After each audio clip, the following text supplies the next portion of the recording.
Hey, I got just a few minutes to walk you through 5 scoping questions that you can't miss on e-commerce projects. So let's get straight into it, all right? When you're talking to folks, especially at the beginning of a project, and it's a store that has already existed, one of the questions you should ask is, hey, which feature has cost you the most? Now, normally people have a whole lot of conversation around core features, things you need to know, taxing, shipping, etc. But when you ask someone, hey, what feature on your existing store has cost you the most, you're going to discover maintenance issues, you're going to discover complexity, you're going to discover customization and nuance, and it may be a feature you didn't even think to ask about. So make sure that you dig in and you're like, hey, tell me about the feature on your current site that has cost you the most.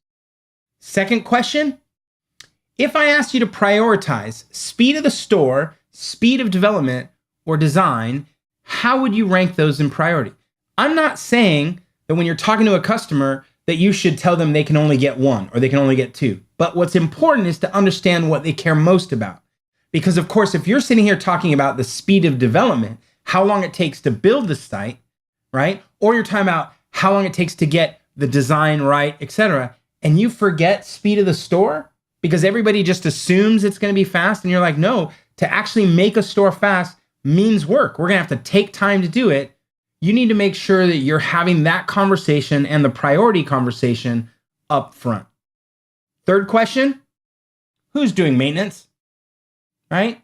You may think, oh, I built the site, but I'm handing it off to them. They may think, you built the site, you're the perfect person to take care of it. And you go, oh, hold on a second, right? And maintenance can mean a lot of things, right? You're thinking maintenance is potentially fixing the site, tweaking it, updating it. They may think it's updating stock amounts or inventory levels, or they may think, oh, every time I have a new product, you're going to maintain the site, right? You need to know expectations so you can manage them, right? And get clear on who's doing what. And if there's a long-term revenue play here for you as you're trying to figure out an ongoing relationship, or whether this is a one and done, build it, hand it over, and walk away. And then, do you have an automatic approach to testing? Now, again, when it comes to speed and performance, you're going to regularly want to make sure you're testing stuff. But even if you're talking about upgrading plugins or upgrading your e-commerce software itself, you're going to want to know, how's this happening? Who's doing it? Is there an automation here? What do you test for? What's your sense that everything's good to go, right? Because the last thing you want is to have someone update something just because they're like, ooh, plugins that need updating. Click, click, click, click, click. And then the store breaks.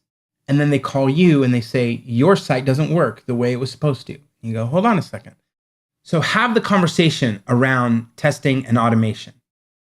And then my favorite question of all, if your store was going to fail, what volume of orders would make that okay? See, most of the time we talk about store can't go down, but the truth is that's not reality, right? Because most people don't have that kind of budget.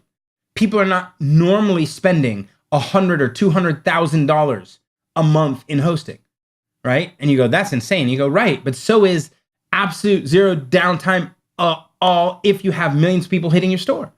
It's different if you have 100 people hitting your store. But what happens if you have 10,000 people hitting your store every second? You go, whoa, hold on a second. Yeah, my store may fall down. You're like, so let's back up and talk about reality, right? At what point, right? And most customers will tell you, oh my God, if we did 2,000 in sales, or if we did 5,000 in sales, 5,000 units a day, right? That would be fine. It could break after that. And you go, that's great to know.